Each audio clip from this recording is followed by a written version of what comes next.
बिहार में चुनाव आयोग की तरफ से चलाए जा रहे स्पेशल इंटेंसिव रिवीजन यानी स की प्रक्रिया को लेकर जमकर सियासी बवाल हो रहा है।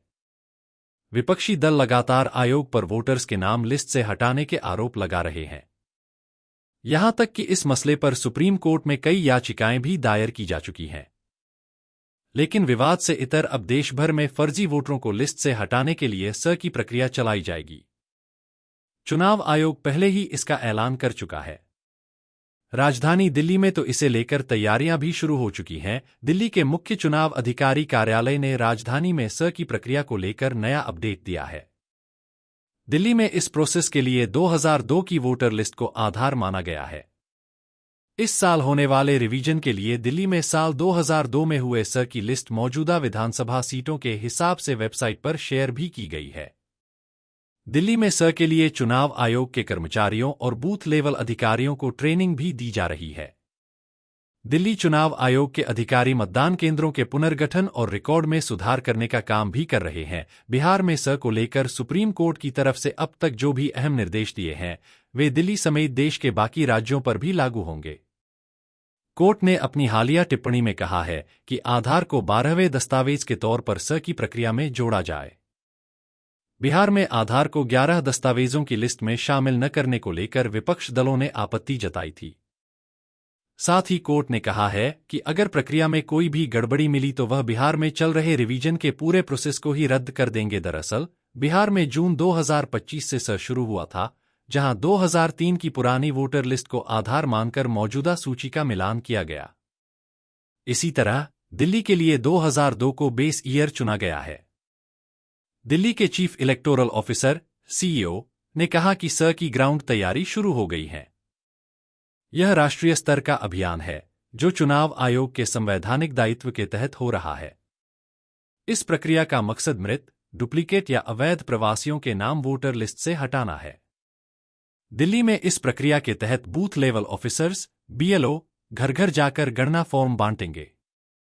इसके बाद पहले ड्राफ्ट लिस्ट पब्लिश की जाएगी, जिसके बाद लोगों को अपनी आपत्ति या फिर शिकायत दर्ज कराने का समय दिया जाएगा। जिन वोटर्स के नाम 2002 और 2025 दोनों सूचियों में हैं, उन्हें सिर्फ फॉर्म भरना होगा, किसी दस्तावेज के सत्यापन की जरूरत नहीं होगी। चुनाव आयोग के मुताबिक देश भर में स की प्रक्रिया के लिए 50 करोड़ से ज्यादा वोटर्स को किसी भी अतिरिक्त दस्तावेज की जरूरत नहीं पड़ेगी। इसकी वजह है कि उनके नाम पहले से ही वोटर लिस्ट में दर्ज हैं। 1 जुलाई 1987 से पहले जन्म होने की अंडरटेकिंग देने वाले वोटर्स को किसी तरह के दस्तावेज की जरूरत नहीं होगी। आयोग के मुताबिक देश के आधे से ज्यादा वोटर्स इस दायरे में आ जाएंगे, जिन्हें स के लिए कोई भी दस्तावेज देने की जरूरत नहीं होगी, क्योंकि उनका नाम संबंधित राज्य में आयोजित पिछले स्पेशल इंटेंसिव रिवीजन की वोटर लिस्ट में शामिल होगा। ज्यादातर राज्यों में वोटर लिस्ट का आखिरी रिवीजन साल 2002 से 2008 के बीच हुआ था, जिसे इस प्रक्रिया के लिए कट ऑफ ईयर माना जाएगा। दिल्ली में जिन लोगों को सत्यापन के लिए दस्तावेज देने की जरूरत पड़ेगी, उनके लिए बिहार की तरह ही 12 दस्तावेज स्वीकार्य होंगे। इनमें 11 दस्तावेजों की लिस्ट चुनाव आयोग पहले ही जारी कर चुका है। अब सुप्रीम कोर्ट के निर्देश के बाद आधार को 12वां दस्तावेज माना जाएगा, लेकिन आधार को सिर्फ आईडी प्रूफ माना जाएगा। यह नागरिकता का प्रमाण कतई नहीं है। इन दस्तावेजों में पहचान संबंधी प्रूफ, एड्रेस प्रूफ और सिटीजनशिप प्रूफ से जुड़े कागजात शामिल होंगे।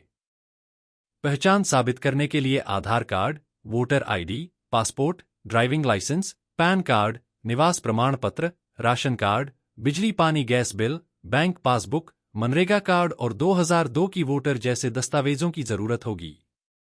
इसी तरह नागरिकता या सिटीजनशिप साबित करने के लिए जन्म प्रमाण पत्र, स्कूल लीविंग सर्टिफिकेट, 2002 की वोटर लिस्ट में माता पिता के नाम का प्रमाण जैसे दस्तावेज लगेंगे। दिल्ली में जिन लोगों का नाम 2002 की लिस्ट में है, उन्हें सिर्फ गणना फॉर्म और उसके साथ 2002 की लिस्ट का प्रिंट आउट जमा करना होगा।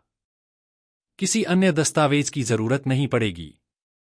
अगर किसी वोटर का नाम 2002 की वोटर लिस्ट में नहीं है, लेकिन उसके माता पिता का नाम इस लिस्ट में है, तो उसे गणना पत्र के साथ आईडी प्रूफ और अपने 2002 की लिस्ट में दर्ज माता पिता के नाम का प्रमाण पेश करना होगा।